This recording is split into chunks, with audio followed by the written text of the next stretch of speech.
Thank you. I'll kick it off. So good evening, Mayor, members of the City Council, members of the Planning Commission.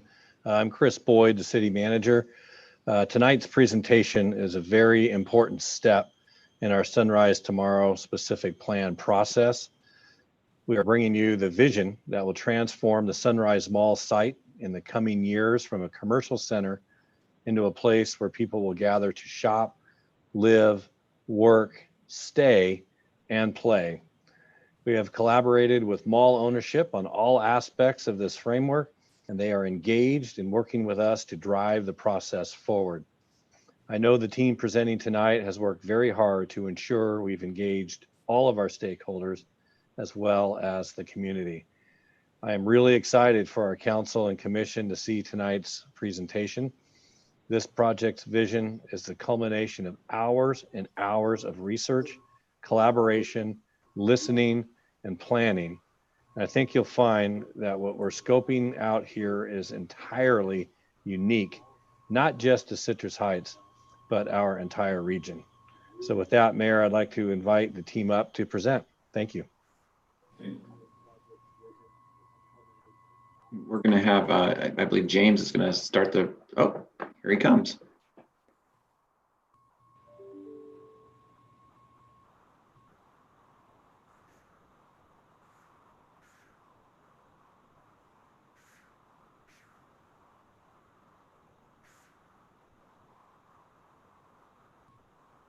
Thank you, City Manager, and good evening, everybody. It's great to be with you virtually tonight.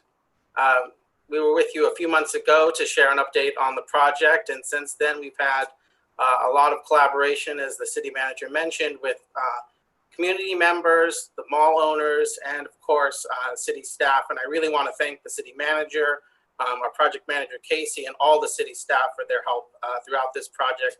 As we've transitioned to working remotely, we wouldn't have been able to do it without all of their efforts. I'm gonna just give you an update on what we're gonna be going over today and then turn it over to my colleague Jordan to walk you through the process. So tonight's presentation will include an update on the project process, where we've started, where we're gonna be going, a little bit of an overview on the challenges and opportunities, and we'll spend most of our time talking about the vision that we've developed collaboratively with the community for the project. Finally, a little bit of information on making it happen, and we have time at the end for a more detailed discussion. As the mayor mentioned at the beginning, we have a few points during the vision section where we'll pause so we can answer questions as they come up, but we also have time at the end of the call for any questions that you have, and we'd love to hear the discussion. So with that, I'll ask my colleague Jordan to come on to walk us through the process. Great, thank you, James. Thank you to the members of the City Council and Planning Commission for your time tonight. We're really excited to share about the project with you and where we're at. As James said, we'll be going over the process and have some time for you to interject questions throughout, longer discussion at the end. And those questions and answer times will pop up at the same moments where we had a poll opportunity in the community workshop, and we'll be sharing those poll results with you tonight as well. A little bit of the overview and process.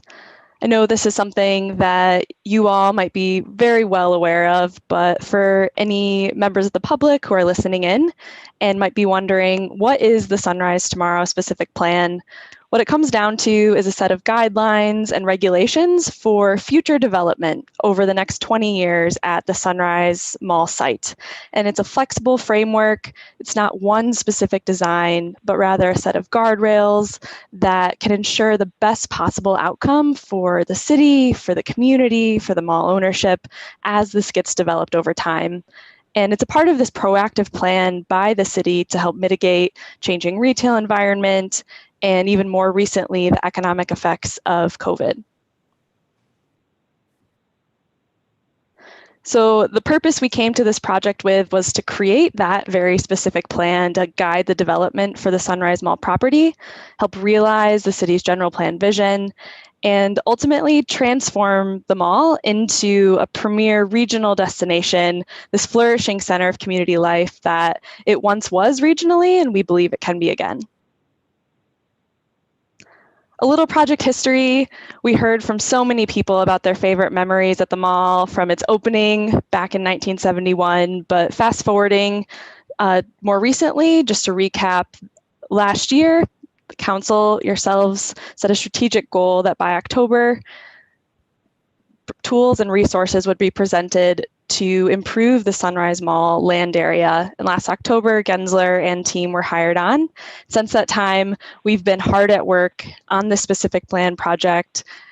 As Chris said, listening, learning, doing research and designs. One of the key events being the first community vision workshop, which I know many of you were able to attend back in February. And a little more about that process, in addition to interviews, workshops, online engagement, market research, site analysis, all going into a background report, we created plan options, which we had the opportunity to present to you all in March. And through an evaluation matrix, more stakeholder feedback, we've arrived at this preferred plan, which we were able to share in the online community workshop last week, and again with you all today.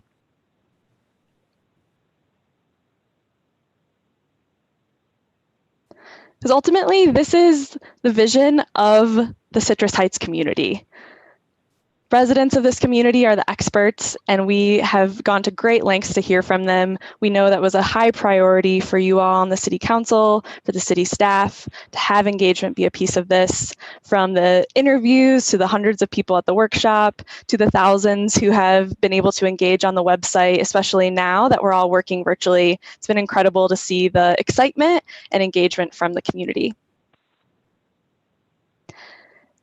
Reiterating some of the top priorities we heard, central public space was a big desire, this mix of retail, dining, entertainment, vibrant space, employment opportunities, and ultimately, people want this plan to be feasible, implementable, adaptable. They want to see it happen. One of the polls we asked members of the community last week was on a scale of 1 to 10, how excited were they after hearing this vision? And by and large, folks were incredibly excited. 82% rated themselves as a 7 or higher, with a large spike all the way up at 10 that they just absolutely could not wait. So we were really excited to see that response from the community. And the owners have been incredible partners all along the way. This is a quote from Namdar Mason Asset Management, one of the mall owners, just expressing how thrilled they are to be working on this project with the city of Citrus Heights, and how Citrus Heights has been this gold standard in their experience. They work all over the country, and Citrus Heights has been different in a really good way. Lots of collaboration, and that they're really excited about this collaborative process and the vision that we've ultimately arrived at with them. What we've heard across the board, ownership, city, residents, business owners, is that the mall used to reflect the pride of the community, and it needs to, once again, it needs to be this new heart for Citrus Heights. And I'll turn it over to James to talk about some of the challenges and opportunities we've uncovered along the way. Thanks, Jordan. So, of course, since we began this effort together last year, a lot has changed, but some of the fundamentals remain the same. One of the key challenges facing the mall and the city is the changing retail environment. And this isn't just in response to COVID, but really over the past decade or even longer. The rise of online retail, changing retail habits mean that people aren't shopping at the mall as much as they used to. Some of the stores at the mall have closed, and it's presented a real challenge for the city, as you know, because the mall has been a key source of sales tax revenue, and decline in mall shopping has been a challenge for the city. And of course, more recently with the COVID-19 pandemic, people aren't able to go to the mall, they're shopping online even more. So the challenge is, how do we respond to that condition? Some figures and facts we notated during our analysis process, and all of these numbers are pre-COVID shutdown, but over the past decade, from 2008 to 2019, the mall saw a 44% decrease in visitor traffic. And when we visited in January of this year, we observed a 40% vacancy rate among mall retailers. And those two trends have translated directly into an almost 30% decline in taxable retail sales over the past decade. And that's during a time when taxable retail sales in the city as a whole were increasing. So the mall has really been falling behind and is in need of this effort. At the same time, we have found some good news, and that's that people in Citrus Heights really care about shopping locally. When we surveyed and used our analysis to find out where people in Citrus Heights are shopping, we found out while they're not going to the mall as much, 90% of residents are still shopping in Citrus Heights rather than going to some of the other large retail centers around the community. So there's clearly still a desire to come to this place, to come shop in Citrus Heights, but it means that people may be going to Target across the street instead of going to the mall. So they have the pattern of visiting this area, but not necessarily the mall anymore. When we look at population and demographics, that presents both challenges and opportunities. Citrus Heights attracts residents of all ages and has a higher percentage of millennials and retirees than many cities of similar size, which has some good attributes, and it's within a quickly growing region. However, the city has a stable population with limited population growth over the past several decades. That presents a challenge for growth because there just aren't as many people moving to the city. But at the same time, the Sacramento region as a whole is one of the fastest growing cities and regions in the state and one of the top destinations for millennials in the country. And that really presents a great opportunity to capture some of that regional growth and bring people to Citrus Heights to enjoy the great quality of life that residents already know and love. Focusing on the site and the boulevards around the mall, it's a real challenge to create connections between the mall and the other shopping centers within the Sunrise Marketplace. A lack of safe bike and pedestrian paths, limits access to the parks and trails that are nearby, and the existing high-speed streets present a real challenge for creating a walkable, neighborhood destination. Just looking at Sunrise Boulevard and Greenback Lane, adjacent to the mall, over the past 2 years, almost 60 collisions have occurred, and that's creates a real barrier. People don't feel safe walking along the streets in front of the mall. And it's a shame because there are some great destinations nearby with Arcade Creek Park and the Electric Greenway, real community assets that could be a great amenity for people who might come to the mall and might live there in the future. And we have to create connections to support that. And then one key thing we really heard again and again and really found is the sense of community pride that everyone in Citrus Heights feels. I think we've heard the history of the city, how this community had to fight for the right to incorporate and to become a city, and that legacy really resonates today. People really care about this city and they really love it. But they don't always have the types of spaces that they want to come together. So while we found that there are a lot of ways that people in the city come together in special events or at the holidays or at City Hall or with the different community organizations and groups around town, there isn't necessarily a kind of central place in the city that's kind of a town square for people to gather. And this is a quote from one of the residents we spoke with who said, "What's missing is a place for people to gather, a town green." And that type of central space, that's what the mall used to be. And we think that's what it can be again with this vision. Finally, I know this is really important to everyone on the council and the city, making sure that this is something that can happen. And there are challenges related to implementation. In particular, this is a complex site with multiple owners, but with strong market demand and outreach that we've been doing, the owners see the opportunity and they see the need for change. Sunrise Mall site is actually comprised of up to 7 different parcels owned by 4 different ownership groups. The city does not own any land. But from what we've seen from the market analysis, there's a strong demand for new growth, and the owners recognize that as well. They recognize that there's the need to change, need to do something different at the mall, and they're really excited about this effort. So ultimately, the takeaway is that the mall has tremendous potential, but how do we make it happen? And the formula for success that we see is really creating a place with a high quality of life, great amenities that are going to attract people to come shop, to come for events, to come live, and economic growth, bringing jobs to this community. We know that's more important now than ever. The mall has always been an employment hub for the city, and we think that the site can continue to do that into the future. So I'll just leave you with this quote from Barry Broom, CEO of the Greater Economic Council, that we thought really sums up the opportunity here. He said, "There are over 500,000 people coming to the Sacramento region in the next 2 decades, but you need a coolness factor to attract them. Real vision is required." So here to talk about that vision, I'll turn it over to our colleague, Nate Cherry. Thanks, James. Mayor and council members and planning officials, it's great to see you again. We were together in the spring, and how much has changed, but it's really great to see the level of commitment that you all have to making this amazing opportunity happen. So it's a real pleasure to be here tonight.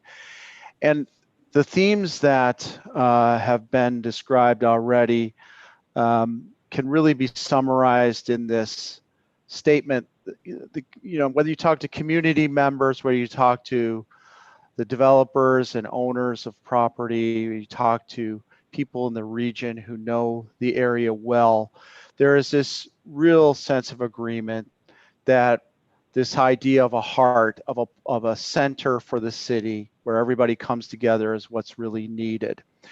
And so doing that's quite a trick. And this statement, this vision statement is, I think, important because it does really 3 things at once. One is that it transforms a concept of a mall, a physical experience of a mall, into something that is really much more of a main street, an indoor-outdoor experience that it feels familiar and yet new at the same time.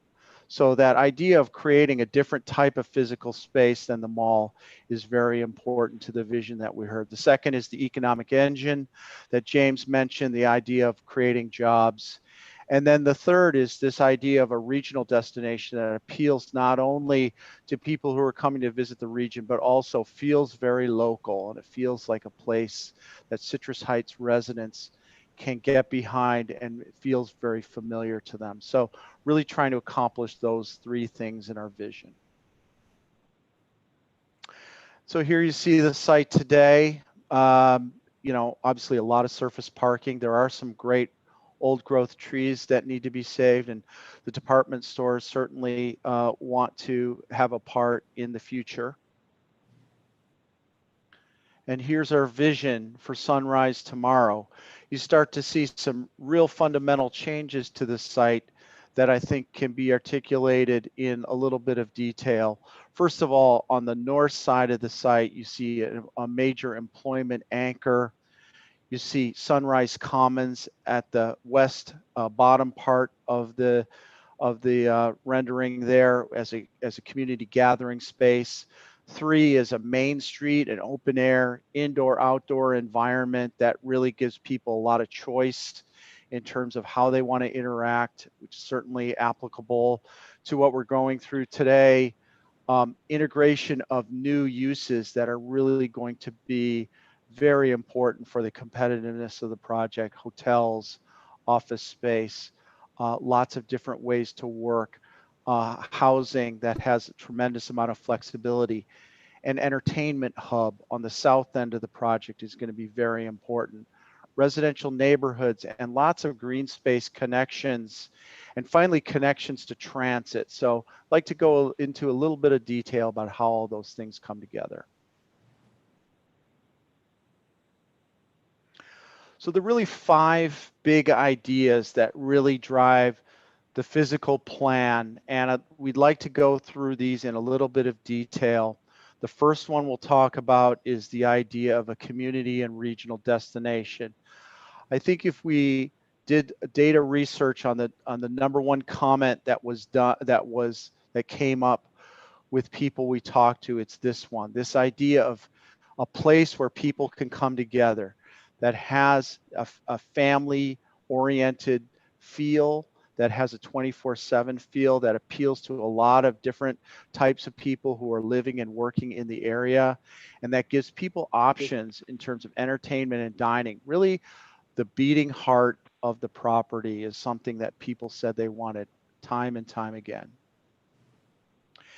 And that's no small trick. There are a lot of elements that go into what great urban spaces are. Event programming, creating reasons for people to get together, that Main Street atmosphere, which makes it familiar to people and friendly, community activities for people of a variety of ages, diversity of retail so that there are lots of choices for people to come to the site and interact. Certainly a food hall. Sacramento region is going through a tremendous food renaissance. And so that and brew pubs, I think, are an important piece of this. And indoor-outdoor dining. Certainly you have wonderful weather here and lots of innovation in terms of how to create spaces that feel comfortable when it's a little bit hotter or cooler. So that's an opportunity. And then finally, family-friendly entertainment is a very important part of the mix. And so in retrospect, with when we last got together, Sunrise today, and this feeling of this mall feels almost claustrophobic today. So the opportunity is to really rethink this in a fundamental way. And so here's Sunrise tomorrow. You notice lots of uses ringed around this outdoor open space.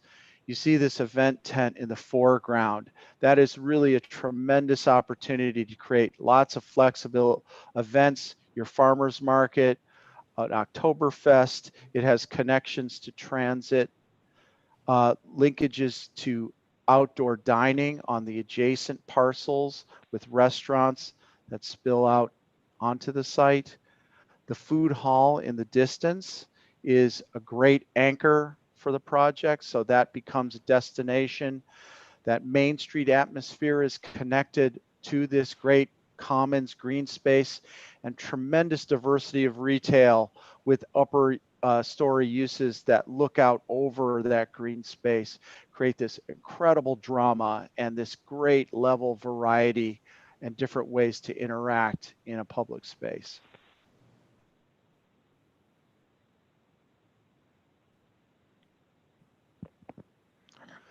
And here you start to see sort of the nuts and bolts of how that gets put together.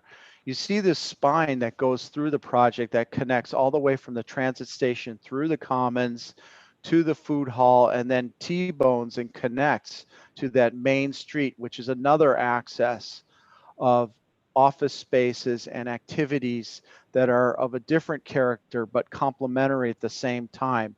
So you really have stretched out the public space into this really diverse combination of spaces that all interact with each other and create tremendous variety and lots of different ways for people to come together.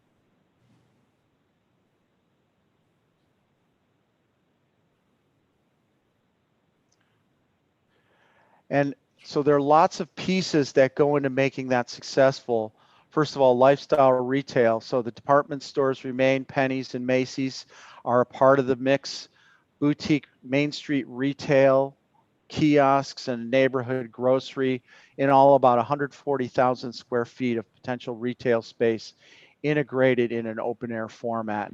On top of that, you have restaurants, brew pubs, destination dining, food halls, coffee stands, and fast casual locations and pad restaurants. All of these really working together create tremendous variety and lots of choices for people who want to interact on the site.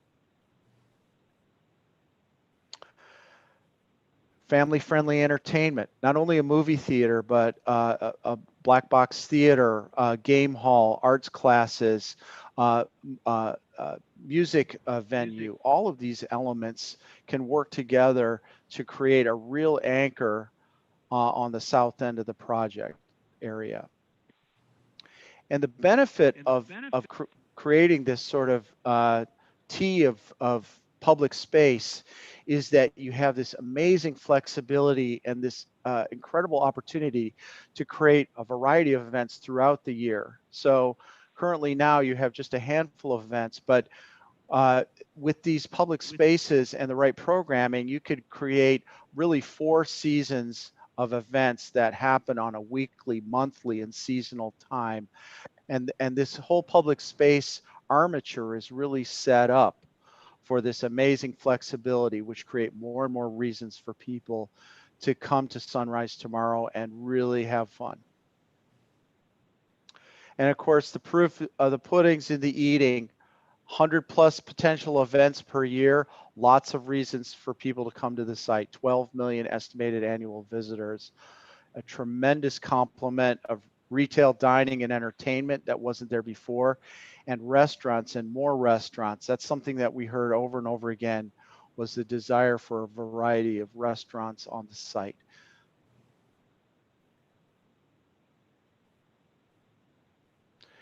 And so the poll results, I'll pass it back to Jordan.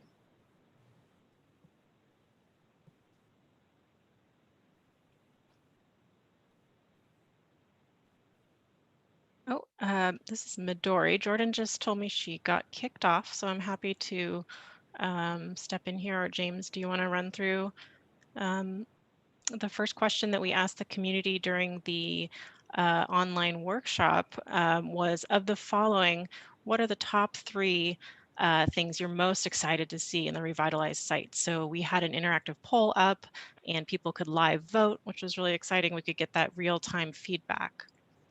And these are, 1 through 7 events: Main Street, diverse retail, food hall, brew pubs, indoor and outdoor dining, family-friendly environment. And I think the results were really interesting to see.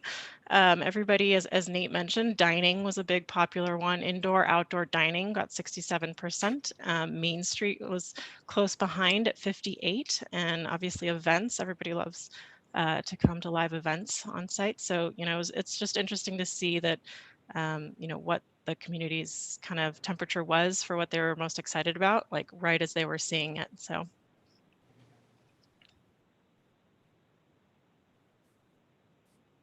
And were there any questions or comments for that section that Nate went through?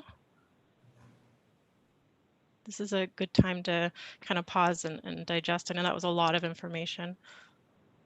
And let me take a quick peek and see if we have any hands raised. This will be the point where we'll see who follows directions. I see no hand raised at this point, so I think you've all been very clear. Before you go on, I do want to say one thing. I was remiss when we started off, that I did want to thank Jordan, James, Nate, Midori for, I want to say it was last week, but it might have been the week before. Days have kind of muddled together. But I joined the public presentation that you did, and you guys did a home run on that presentation show. Thank you for that. I didn't have your email addresses to follow up, but it was well done. So thank you.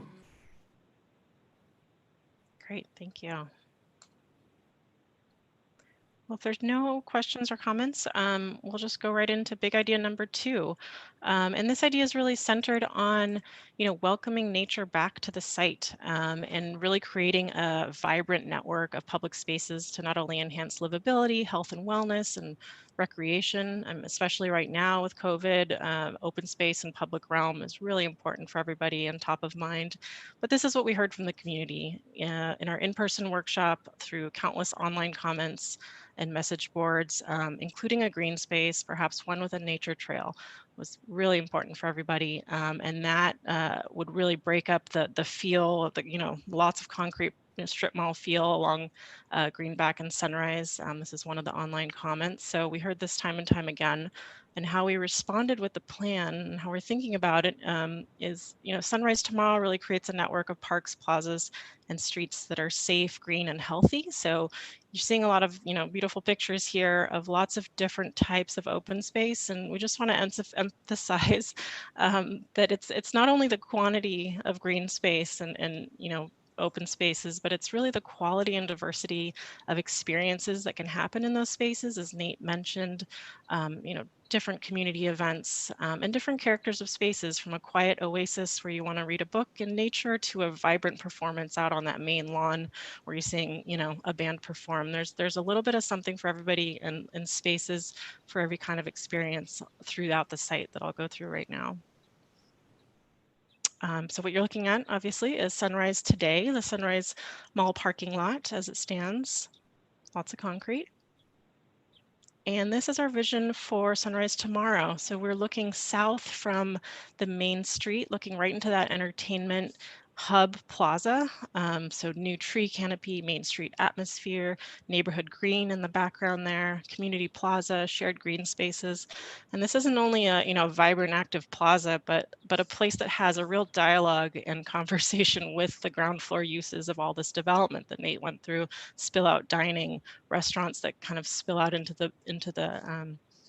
these open spaces, retail, to really make an exciting atmosphere to walk and discover new things every time you visit. And so here you see our plan, what we're calling the Green Network, and we have about 15 different types of open spaces to get to that diversity that I mentioned, and I'll just go through them quickly one by one, starting with pedestrian walkways. These are like paseos, hardscape spaces where maybe food and retail kiosks are spilling out into the space, spill out dining, really vibrant pedestrian only atmospheres.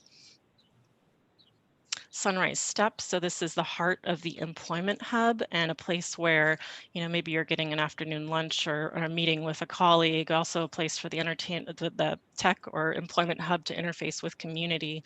A great cascading stepped plaza. And the Main Street, which is really the spine that kind of knits this all together, a place to stroll, you know, discover new restaurants and shops, and a street that can be closed for flexible purposes, for maybe, you know, nighttime, you know, street festival or farmers market.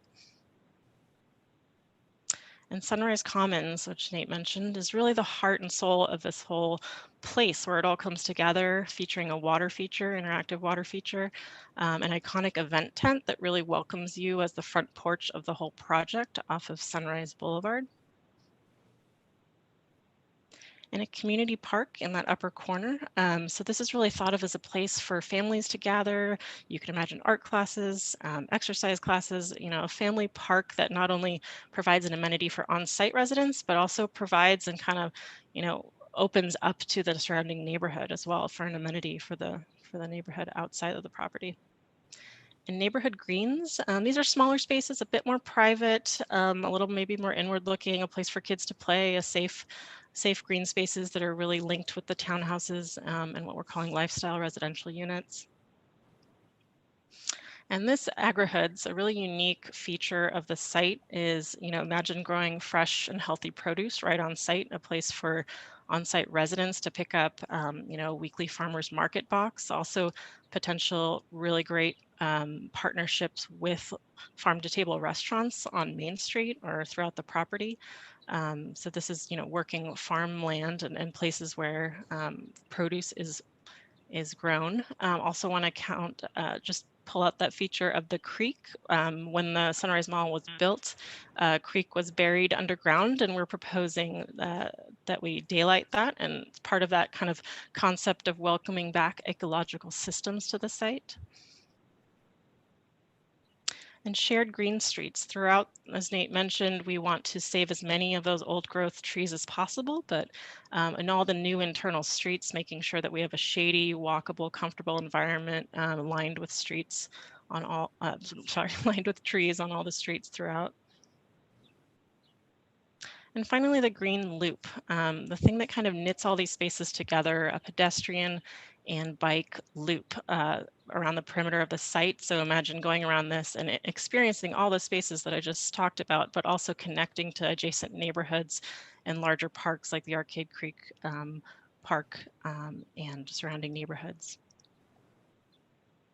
And so looking at the metrics of that, 25 acres of potential green space, almost 1.5 miles, a little more of multi-purpose bike and pedestrian trails, and up to 30% of the site being active open space.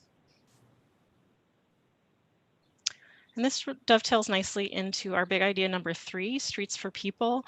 I think, you know, throughout the country, you know, streets are not being seen as just a, you know, auto-oriented space anymore. People are demanding more, not only in terms of safety, but in terms of placemaking. And this is what we heard from the community. Prime opportunities for active transportation improvements lie along Greenback and Sunrise. There's been a number of you know, pedestrian and cyclist injuries and fatalities. So safety is a huge concern for the community, not only for those 2 bounding streets, but on the streets on the interior of the project as well. And so how did we tackle that? Sunrise Tomorrow redesigned streets and mobility solutions to be best suited for people's needs over, you know, car only mentality. So how does that play out through active sidewalks, safe and accessible streets, flexible streets that can be closed off and turned into public spaces, a park once and walk strategy. So you're not getting in and out of your car and having a headache looking for parking every time you want to go somewhere, new and improved crosswalks throughout.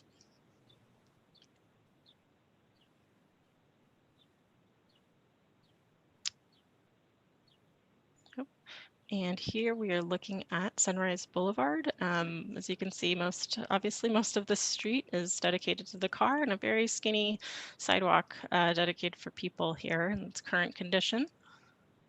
And here's a vision of a potential vision of Sunrise Tomorrow. So as you can see, tree-lined streets, shady, wide sidewalks to walk along, a southbound and northbound bus transit platform, really easy access and safe.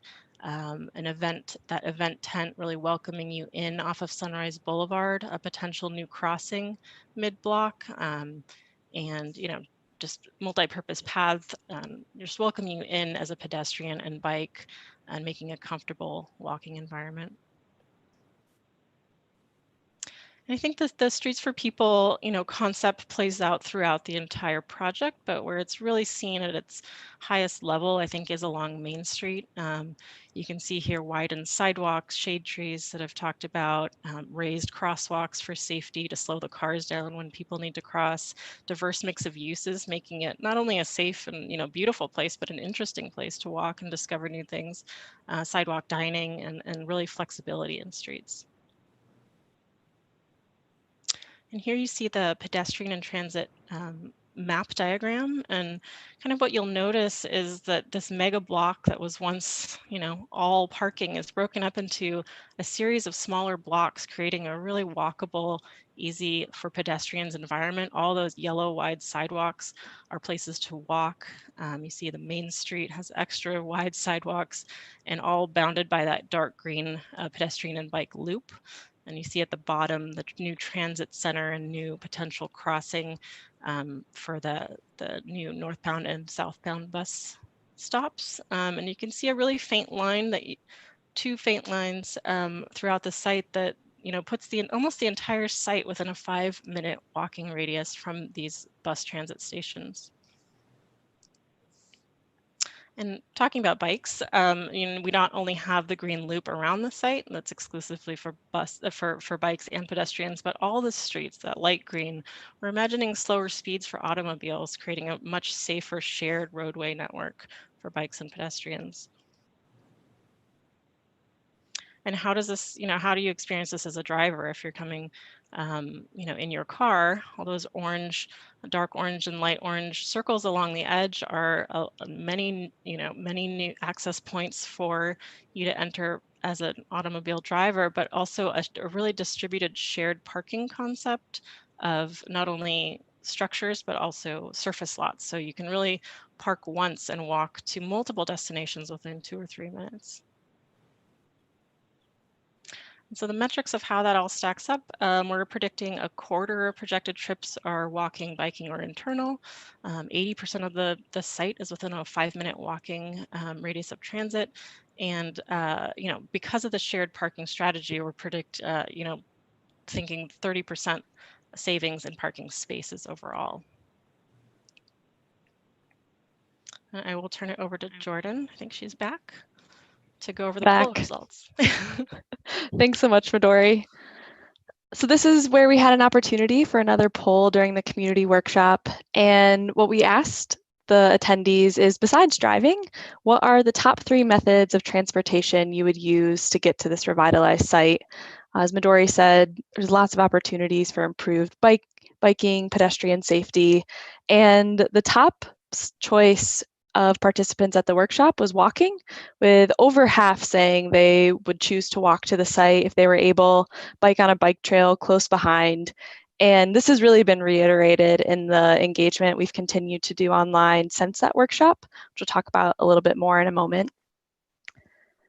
But right now, we'd love to pause again. Again, lot more content coming your way, and we'd love to give you the opportunity to ask any questions or make any comments that you might have. Okay, we do have one question from, started off, Steve, if you would like to go ahead.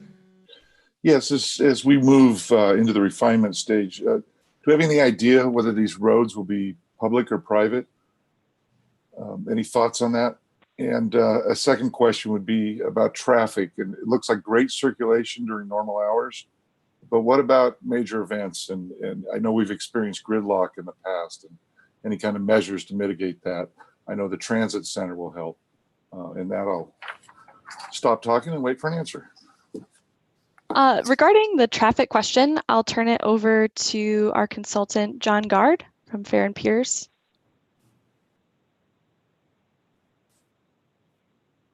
Yes, good afternoon, members of the Planning Commission, members of the City Council. This is John Gard with Fair and Piers, and you're correct. The on-site roadways, there's been discussions about the extent to which they'll be private versus public. I don't think there's any final decisions on that. Nate or James might chime in on that a little bit, but specifically to the topic of major events, one of the strategies a lot of communities are using these days as it relates to major events. And, this was sort of the case years ago when there used to be tennis, like on Sunrise Mall, but is not actually building infrastructure in a permanent way, but rather using traffic management strategies, deploying cones, traffic management officers, special traffic signal timing plans, wayfinding, that type of stuff. So we haven't worked out the exact details of the types of major events yet, but there's a lot of strategies that don't really revolve around physical improvements per se. Thanks. Thank you. Thank you, John. All right, we do have another hand up from Tim Schaefer. Thank you. This looks great, and it seems very specific. My concern or my question is what is the process of, if we had a developer come in that decided, hey, we'd really like to make this minor change to this plan, how, if this goes through, what level of flexibility is there here? Because that certainly could impact a whole myriad of other planned uses here. So I'm just curious about what the process is if somewhere down the road a developer comes in and says, hey, we've got this new technology or this new thing that we'd like to do that. How hard and fast are we implementing this planning area? Hi, Tim. Thanks for your comments. We are designing this specifically to be flexible and future-proof it as much as we possibly can. We're really kind of setting up the framework for what we want to look and feel, but we're also building in the flexibility that as long as they're within the broader confines of what the look and feel of the plan is, they should have no problem. Now, if there's something, crazy off the wall, they want to build a King's Arena here type thing, then you'd be starting over a little bit from scratch in that regard. But as long as they're in the confines of this vision, our intent is to make it as flexible as possible to future-proof it within the limits that we have. Thanks, Casey. Yeah, Tim, and I would further add, it's conceptual, right? I mean, this is a 10, 20-year plan. I think you can see by the drawings that are up there that I refer to it as the men's Macy's, is no longer there. It's something else. But again, somebody owns that private property. And while we can have a vision, they would also have to buy into you know, I doubt you'd use that building, you'd tear it down and do something else. But if they're not into that, you know, that it's great to have a vision, but, you know, we got to have complete buy-in. And depending upon what comes up, I look at the south end where Sears is, you know, we're probably never going to find another big box to come in there. Sears, obviously, as you know, is in bankruptcy. So I'm sure they're excited about, you know, hey, yeah, let's turn all that space into some type of housing and be able to get money out of it. I wouldn't be surprised to see the southern end, you know, move forward faster than the rest of the overall program. But knowing this is a 10 to 20-year plan, we put the framework out, as Casey said, it's vision, and we see what happens. You know, I mean, the polling, everybody wants restaurants. Well, unless you own one, you know, in today's world, I'm guessing, you know, a third to 50% of them are, you know, I know they're struggling. It'll be interesting to see whether they actually survive. So regardless of what we put here in paper, nobody can see what happens down the road. So again, conceptual vision, hopefully, you know, a lot of this comes together.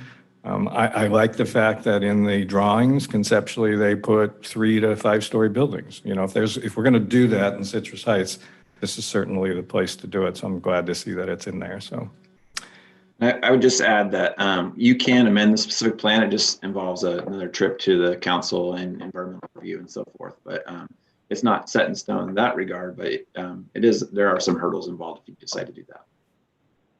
right. All right. I don't see any other hands up, so I'm going to turn it back over to our Gensler folks to move forward. Great. Thank you so much.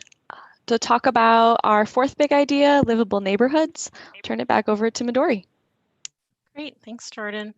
So big idea number 4, livable neighborhoods. What does this mean? Really creating great places to live. And we're finding, you know, people aren't just looking for a home, they're looking to build community. And that is exactly what we heard from your community.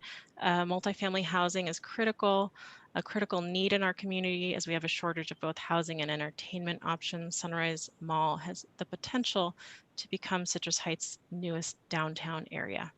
And so, you know, we took that in mind as we're developing this plan and all the other community outreach. And Sunrise to Mall really creates connected neighborhoods with housing choices and a high quality of life. So it's not only about providing the house, but the walkable neighborhood that surrounds it, the amenities, the neighborhood cafe, the markets, the enhanced transit, the amenities that also create work from home to be easier than, you know, easier now, especially is so important in the times we're living in, you know, and just like I talked about before, all the trails and green spaces that surround it to make it a comfortable, healthy, livable environment.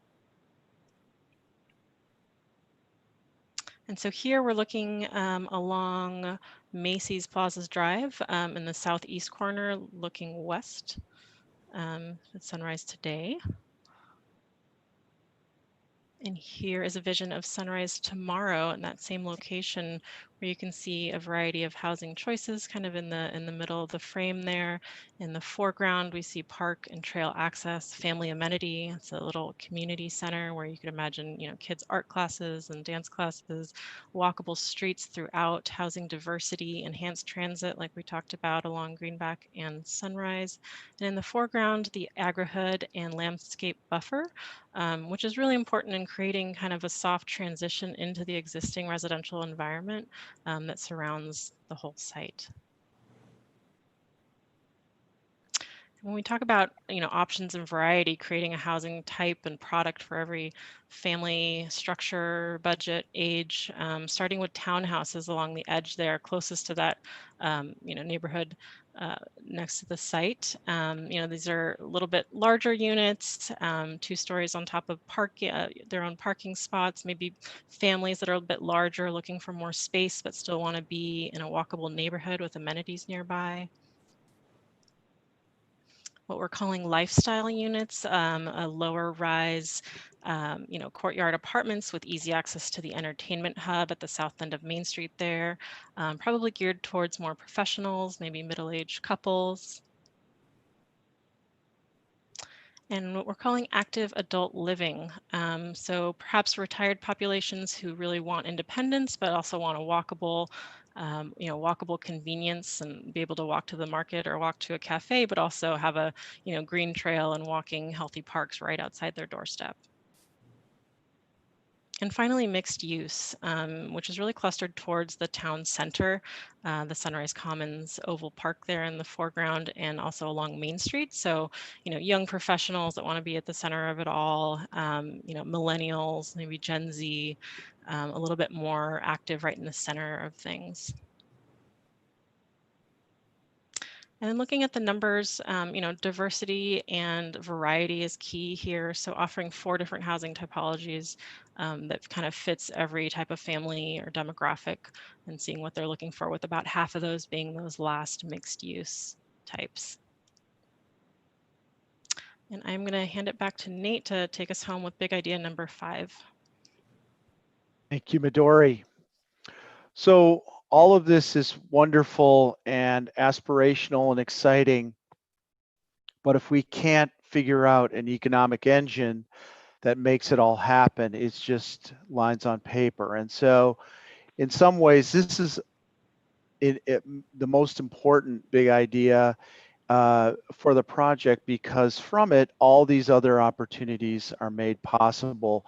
And we heard this from community members, we heard this from people in the business community, we heard it from the city council members, planning commissioners, the whole idea of job creation, and that Citrus Heights is a place of a lot of at-home businesses, and so there are a lot of people working in and around the area.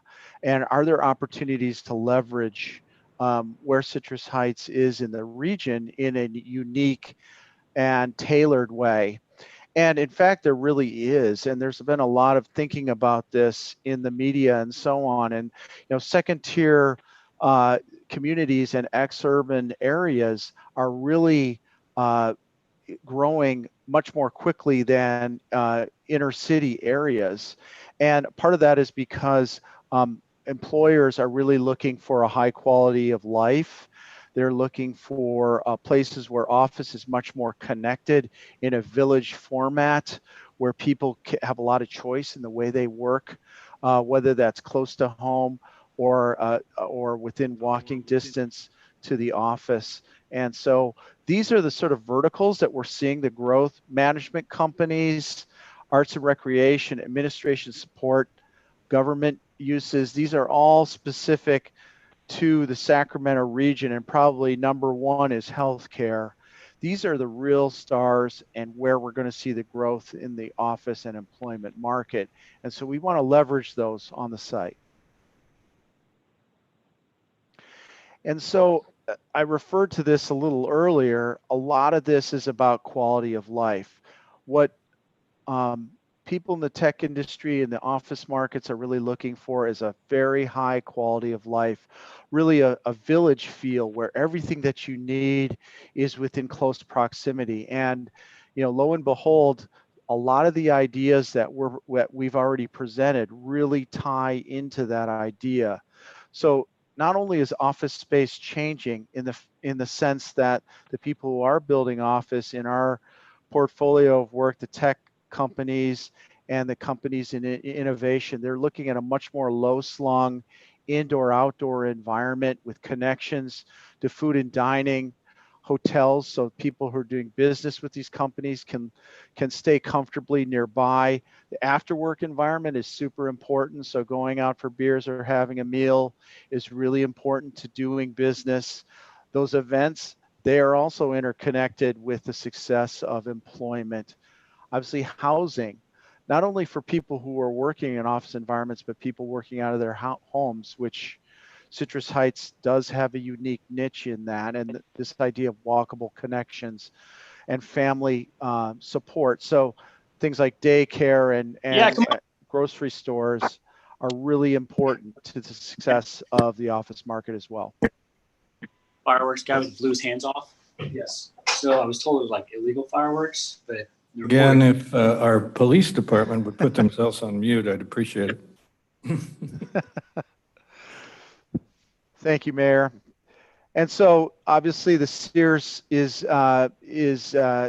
seen better days, and the future of what office holds is something much more similar to this. And so what are the key elements that really are different in this offering?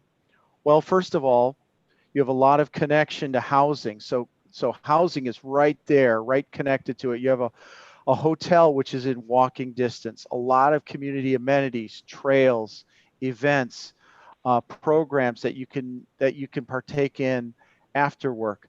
A lot of terraced indoor-outdoor environments with views over the space, and then you see this walkway, this stairway going down. That really can act as an amphitheater for event programming, and you can close down the street and create this amazing community gathering space for events.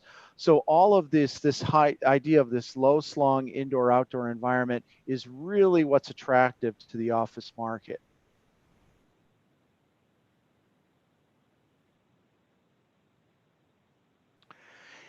And in addition to that, we're really trying to position the site in such a way that it works for all those economic clusters that I showed earlier. So the tech component, there's a very significant campus environment that we're proposing on the north end that would support tech, not only a hotel, but also job training, office space, which has a lot of these amenities that they're looking for, the Citrus Steps and this walkable, connected relationship with transit, and this conference training facility, the business hotel. All of these elements really contribute to attracting high value tech jobs to the site. The Grove is another employment sector where you have entertainment uses, connections to urban agriculture, that workforce housing where people can work out of their house and have a business, and certainly connections for families to entertainment, the movie theater, and other amenities. Those are all really working together as a cluster that we call the Grove. Sunrise Commons, the food and beverage industry and event programming is actually a significant employer. So all these food and beverage uses, the community events, the retail and mixed use, all of those are pretty significant employers, the hotel. And so those are going to attract jobs to the site. And lastly, if the department stores don't work out, we really see a very strong niche for medical, not only medical office, but also wellness, the medical green, which could become a showcase for medical innovations, and connections to residential, which can provide housing for people employed in the medical industry. That creates a real cluster, which is a fourth cluster that creates employment on the site. So the metrics of success are quite astounding for this this big idea in particular. You're basically creating this tremendous amount of value on the site. The project is worth over $1 billion at this point. You have 350 jobs in construction annually for 20 years. And then projected total jobs, 3,400. So you have several orders of magnitude more jobs than are currently on the site. And those are just direct jobs. Martin and Chris from MXD will tell you there's a whole host of indirect employment benefits to the community. So Citrus Heights is really going to be seen as a regional employment hub, which is really exciting because with all those jobs come disposable income, come people who are contributing to the tax base and who are strengthening the overall economy for the city. And so we took some poll results, and Jordan, are you there to talk through what those results are? I'm there. I apologize. I lost my connection earlier, but I'm back. And after we presented about these economic hubs, we asked the participants at the community workshop of the following: what are the top 3 types of jobs that they believe would most benefit Citrus Heights? reflecting those different hubs that we showed here, from technology to hotel to medicine, food and beverage, retail and entertainment. And the results, overwhelmingly, people were really supportive and believe that tech jobs would be really beneficial, with medicine close behind and hotel all being above the majority of participants at the workshop. And that was about 125 folks that were in attendance. We have just a little bit more to present about implementation. And after that, we'll have a chance for a longer discussion, but want to stop again if there's any brief comments, questions based on what we've shared so far. Thank you, Jordan. We do have a hand up from the other Tom Schiegler. So I guess it goes back to the prior to this presentation, or this presentation we just got done having on the issue of, how do we potentially amend as we need to going forward. And I think it certainly is important, and not that it hasn't been done, that this is presented as a vision, a 20-year vision, and not certainly a plan. But it does coalesce the ideas, the desires of Citrus Heights, and it presents a vision that really should hopefully get the current owners to respond to, and then we can jointly work together to refine it and moving forward as markets change and as businesses change and whatever else. I agree with the comments that it's going to, as presented early on, this presents sort of guardrails for this project, and it's going to have to evolve. It's a long-term project, 20 years, and so when staff and these presentations are made to the public, I think those points are very important to emphasize to the community that this is a vision, it's a long-term vision. Both market and various things will probably change it slightly, but it does represent the desires of Citrus Heights. Thanks. Thank you, Tom. I don't see any other hands up. So Jordan, Nate, I'm not sure who to give it back to, but it's all yours. No problem. Thanks. I'll turn it over to James to talk about how we can make this all happen. Thanks, Jordan. I think that comment we just had from the planning commissioner is a really great segue for this section, because he's absolutely right. This is a long-term plan, a vision for the future, and we know it's really important to figure out how do we make it happen. So it's important to remember that this is something that would be implemented in phases over approximately 20 years. And the phasing will be determined based on the site availability, market demand, absorption, development feasibility. As the mayor said, this is a privately owned site. It's going to be up to the mall owners to decide, if and when they want to develop. Of course, we've been working very closely with them. We met with them each about a dozen times. So we know that they're very interested in this. We've taken their concerns into place, and we've started to think about how phasing might occur. And from our perspective, we really see 4 potential phases based on feasibility. The first, phase 1, is stuff we're calling ready to go. It'll take about another year to wrap up the planning work and the environmental review work, which was starting this month. So we anticipate the specific plan being ready to share in its draft form, and the EIR in its draft form by the end of this year, and in the first half of next year being ready to share in its final form for review and approval and hopefully adoption by the city council. And at that point, it'll be fully entitled, and the developers, if they're ready and willing, can break ground on projects. And the ones that we see in the first phase are really development on the south end of the site at the former Sears, things on the parking lots that are portions of the site that aren't currently occupied. Over the next 5 to 10 years is when we see the opportunities for the employment anchor to come online. Office uses, those things have a little bit of a longer lead time in order to be planned and built, and the actual architecture. So we see that as something that comes along more in the 5 to 10 year range. The redevelopment of the mall itself and the transition to a mixed use Main Street is probably more of a 10 to 15 year time horizon. And then in terms of long-term opportunities, the future redevelopment of the department stores is really 15 years and beyond. So here's what that looks like on the site. You can see uses that are ready to go right now in phase one. The Sears parcel, as the mayor mentioned, because Sears is not occupied today. We know that that owner is very interested in getting started with redevelopment. And then also the portion of the site along Sunrise Boulevard and Greenback Lane, those outer portions of the parking lot that aren't being used today could be redeveloped fairly easily and help to create that new front facade for the project in the short term. The next phase, we see the opportunity for the employment anchor. Obviously, that's going to take a little longer. That site is currently occupied by the Men's Macy's.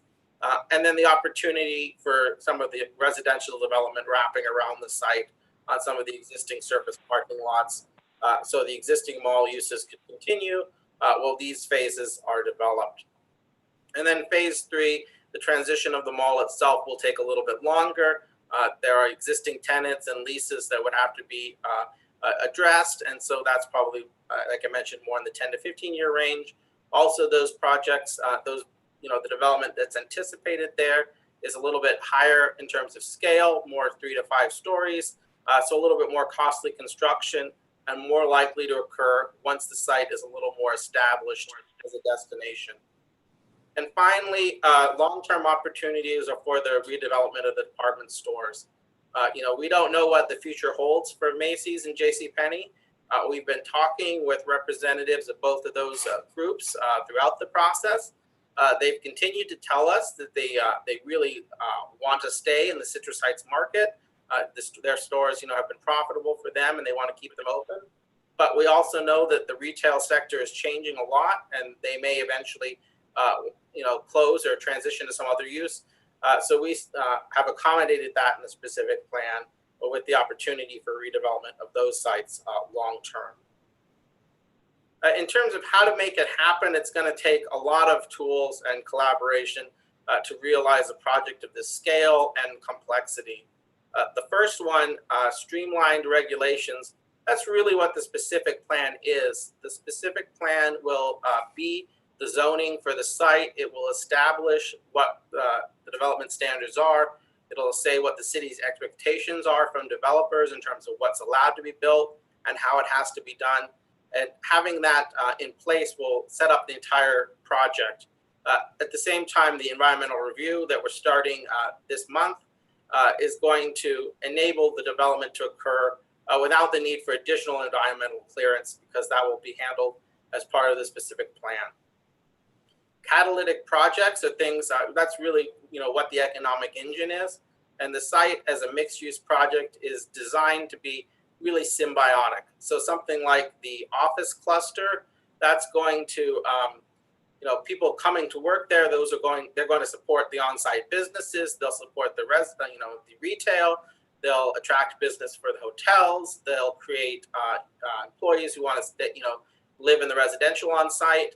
And in turn, all of those uses help to make this an attractive site for an office user. So it's really a catalyst and kind of a symbiotic relationship between the different uses on the site. I know there've been some questions about financing and costs, and we're still working to think about exactly what the development costs would be of this, and how that exactly would get worked out. And I think that's a discussion that will be ongoing. As part of that, of course, infrastructure improvements are needed for an infill site like this. We're working with a civil engineer to determine are the sewers, the water lines, all those utilities that come to the site, are they adequate for this level of development? Where do they need to be enhanced? What's that going to cost? And how will that be divided between the different owners in the city? So infrastructure improvements and also the transit access.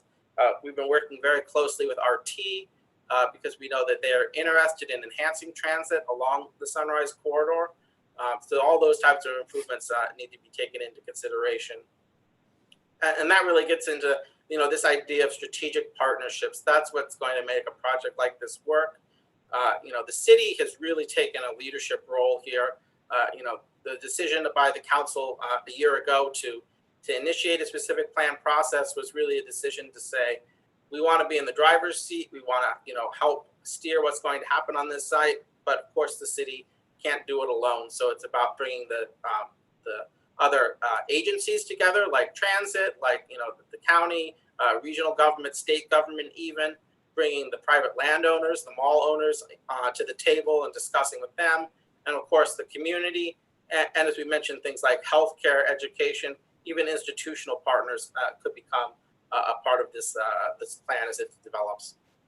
And finally, really trying to keep the costs down and make this a financially feasible and a realizable project. And that's with things like a shared parking strategy. That's not only going to reduce the number of vehicles and the number of parking spaces that are needed, but it's going to reduce costs because fewer parking spaces will need to be built. So in terms of the overall economic impact, a few kind of top line numbers, as Nate mentioned already, you know, about 350 annual construction jobs over the 20-year build out of the project, over 2,000 on-site jobs, and of course, even more with spillover effects after build out, 12 million annual visitors anticipated coming to the site after build out. That would translate to revenue for the city as they come and they spend money in stores, at the restaurants, stay at the hotels. All of that is a real economic generator. And of course, all those events that'll help to support that.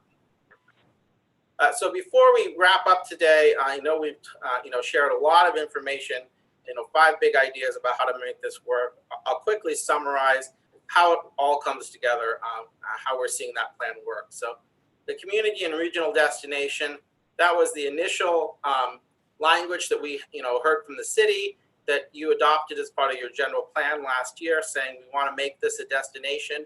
And that's right at the heart of what we're trying to do on the site. The green network is really key to the transition, making this a place people want to come, a place people want to live, a project that's going to be sustainable from an environmental perspective. Livable neighborhoods, really creating space for people to be on site. You can't have a village without the villagers. So this on-site population is really going to help drive the economic activity on site as people walk to the restaurants, to the shops, and support those uses. And to do that, streets for people, pedestrian connections, the new transit center, and of course, parking that's going to be adequate for the needs of the site without being overparked, so people can come and drive, park once, and walk to multiple destinations on the site. And last, but definitely not least, the piece that's going to make it all work, the economic engine, bringing jobs, bringing hotels, bringing revenue generators to the site. That's going to be critical for the success of the project and really critical for the success of the city. The mall has historically been a real source of revenue for the city. And as retail changes, the city is really wise to look at different opportunities, different uses that can continue to generate revenue on this site. So before we close out, a couple of images of what that looks like. And this is a vision of the potential build out of the first 3 phases of the site. And you can see what a transformation is really possible here. Going from a site that's almost all surface parking lots today to a variety of uses, residential. Right at the heart is this great green space connecting to Main Street. And over the years, there is the flexibility for the project to continue to evolve. So as those department stores potentially transition, you can see a vision, an idea for how that could be transformed into other uses, hotel, residential, medical, and really a transformation of the site.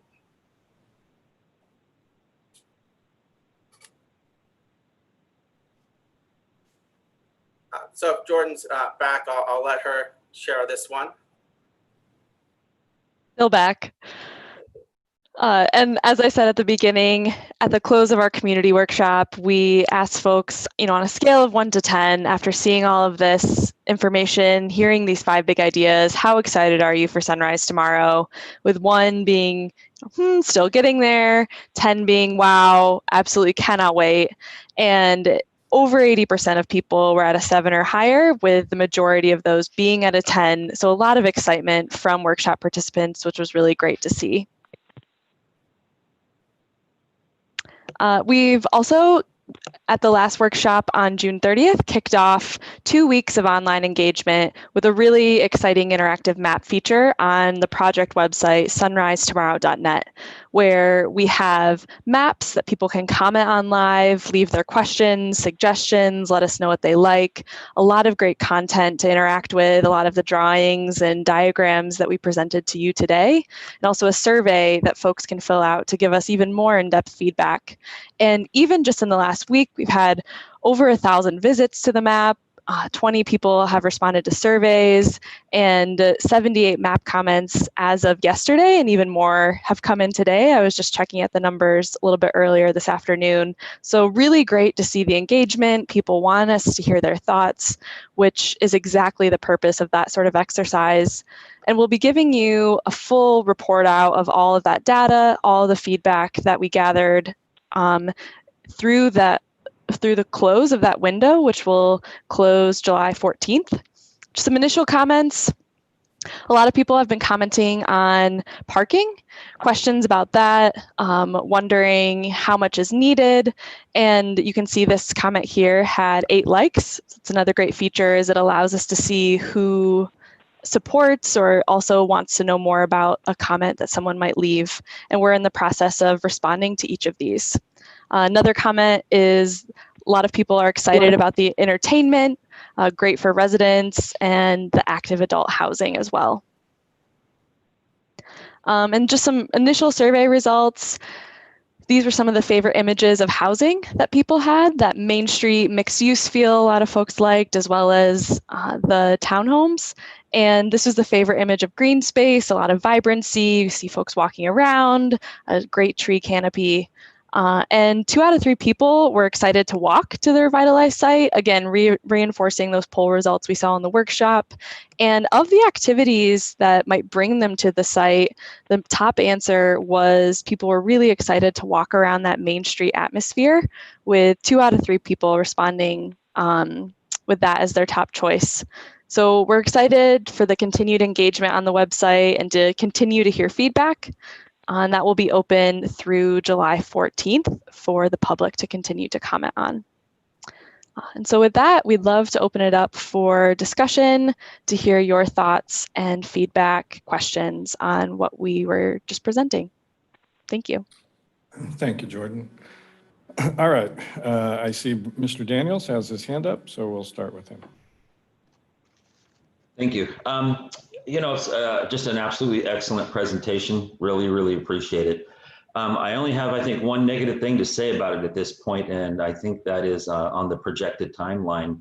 I think that timeline kills it. I think that we don't have that much time to make it work, and I think that we don't need that much. I think we can be much more aggressive in moving it. Citrus Heights leads, and so hopefully we do find that way to make things happen a whole lot faster, because we're kind of behind the ball already, and maybe this should have been something we had looked at previously, but it is what it is, and we're here today. We just need to make it happen quicker. From the specific to the general, I would say on the specific side, a water fountain park is essential. And I mean that from the standpoint of new blood. A water fountain park brings young people to an area, young people, and then the next generation, or the next couple of years, and we keep bringing younger people in. It's really important when we look at this, I think, to make it something that thrives, that lives, that doesn't have a wonderful idea, a wonderful concept, and even just an incredible atmosphere, and then it just starts to kind of die on the vine after a couple of decades. And so whatever we do, we have to make sure it lives. And I absolutely agree that events are what make it a success too. And so I really love the idea of all the events that can happen in the different ways all throughout the property. We have to be able to have events. In the beginning, the main thing that I asked for was a realistic plan. And I see a realistic plan here. I see something that works in Citrus Heights here. And I hope that we can move forward in what we've come up with to this point. I would like to see that plan also incorporate some sort of public safety element. perhaps a substation on the in the what we'll call village or whatever, maybe a couple of officers that are permanently assigned there, and with also some sort of funding for that from that specific area, not unlike we're doing with the marketplace now in the wider area or the surrounding area. But I think it would be critical to this area to have a couple of officers that is their role. Their role is to know everything here. There's residential, there's retail, there's office, there's entertainment, and them knowing about that specifically, I think would be a tremendous asset. Final thing I'm going to say is a real thank you to NAMDAR to say something like we're the gold standard. And as we move through this, I think everything is really up to them to make it work. And I hope to be able to return that same compliment as we go forward, that they showed a real gold standard here. It's an opportunity for us, but I'll tell you more than anything, actually, it's a great opportunity for NAMDAR to shine. And I hope that they see that, and I hope they find a way to do that. But thank you for the presentation. It was absolutely wonderful. Thank you, Brett. We'll next go to Steve Miller. Well, Brett, you nailed it. I like your comments. That's so true. And I think this plan nailed our community priorities. Thank you to the team that put it together. It does have a coolness factor. It didn't get past me that the mixed use in the common areas really would have a Santana Row feel to it. And I like that. And I want to get to the point where people talk about Citrus Heights Sunrise going, I went to Santana Row, it was nice, but have you been to the Sunrise? And it becomes not only a regional attraction, but much larger than that. I think one of the big costs is going to be the utilities, power, gas, water distribution, that kind of thing. And when you talk phasing, I'm glad to hear you be looking at that overall, because that can be a problem when you just provide power for the first phase, and it's got to go through the first phase to get to the third phase. So good planning there is very important. There was a good article in the June edition of the Western Cities from the League of California Cities about the missing middle housing, and that seems to be something we're missing here. The duplexes, the fourplexes, the courtyard apartments and townhouses, live workplaces. So if you haven't read the article, I think that's a good model for what we want to do residentially. And then I have concerns about, in cutting this up, who's going to be responsible in the different districts for landscape maintenance, road maintenance, et cetera, et cetera. I hear parks, and is this going to be a partnership with Sunrise Park? I know we don't have a parks department, or is this something that's going to be privately maintained? So those are some of my concerns, and I know those will be addressed in the next two steps on the refinement of the plan. But great job. I want to thank Jordan, James, Midori, Nate, and John. And if I missed anybody, thank you. And to our staff, Casey and everybody, for great public engagement. Thank you. Thank you, Steve. And you and I will be long gone while they figure out half those questions. So I know. All right. Next person who raised a hand is Tim. Wait a minute. Let me just make sure. Tim Schaefer. Sorry. Yeah, thank you. I just kudos to the city council and the city manager and the folks that really put this together. The vision is amazing. Without getting too specific about what could be here, the idea is this is where people are going to come to live and visit, come to the weekend for Citrus Heights. I think it's fantastic, it really is. And I could certainly ditto both Steve and Brett's comments. They're just amazing job. Very good. Thanks, sir. Ms. Bruins. Take yourself off mute.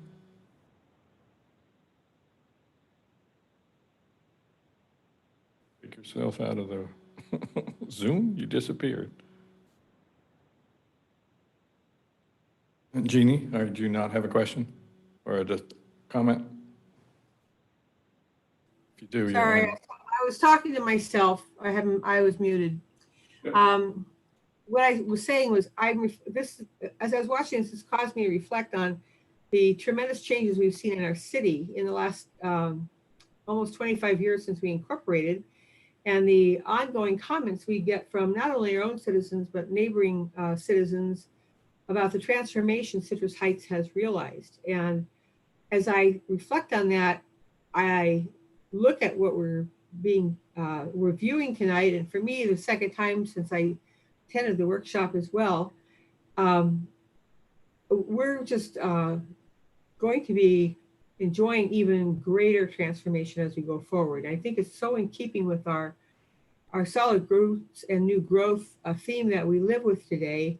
Very excited. The other thing I'm excited about is the fact that as this is phased out, you know, what attracts people may change, and this has got the ability to change with that. And so I'm just delighted to thank the team very, very, very much for all your hard work. It's beyond what I would have expected.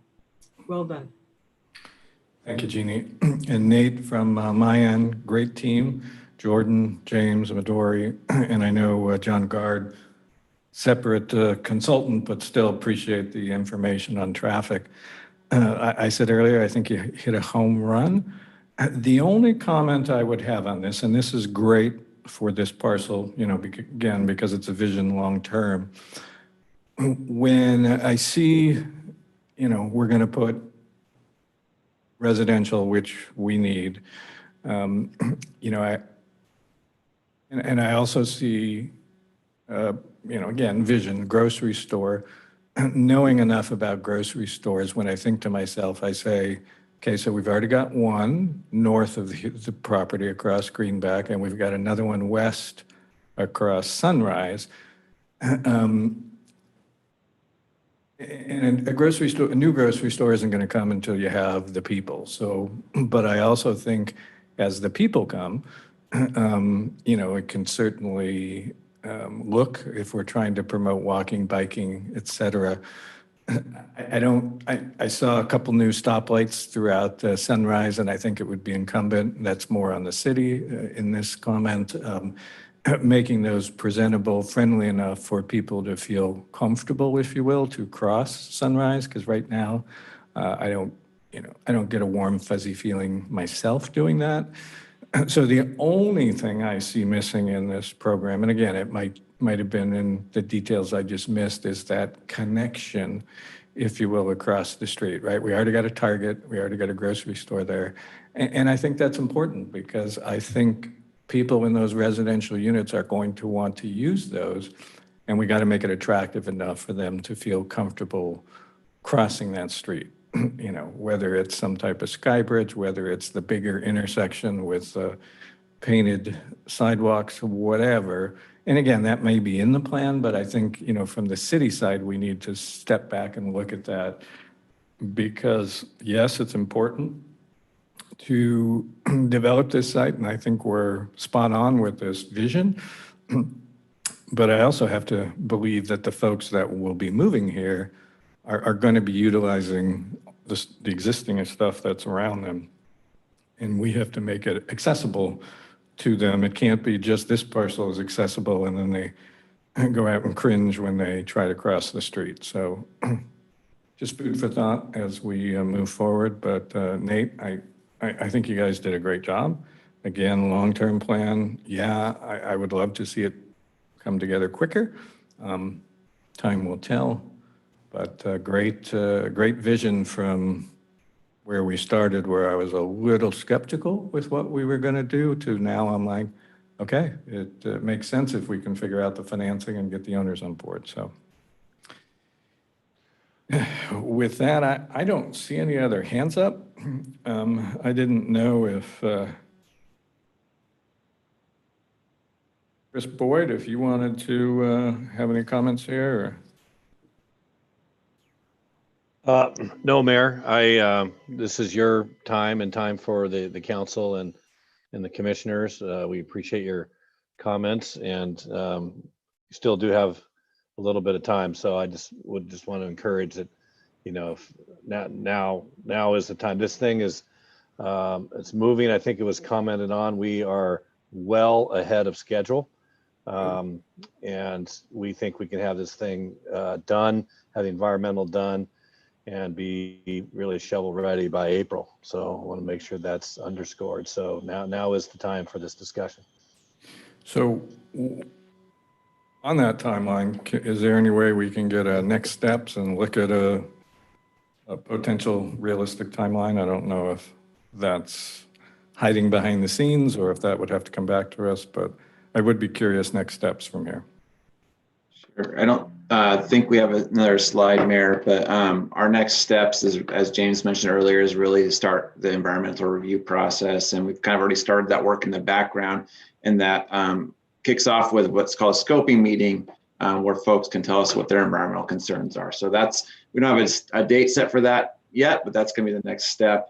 And then we'll kind of be in environmental world for quite a while. And then the next time for sure we'll come to you, we'll be with the environmental impact report and specific plan later in the fall. Okay, so this would come back at least for an update to the council before year end. If I doubt the EIR would be done by then, but we are looking at, right? So, yeah, we can certainly give you an update between now and the EIR adoption as well. Yeah, EIR required, but I don't want to have anything to do with that, except read it when it's done.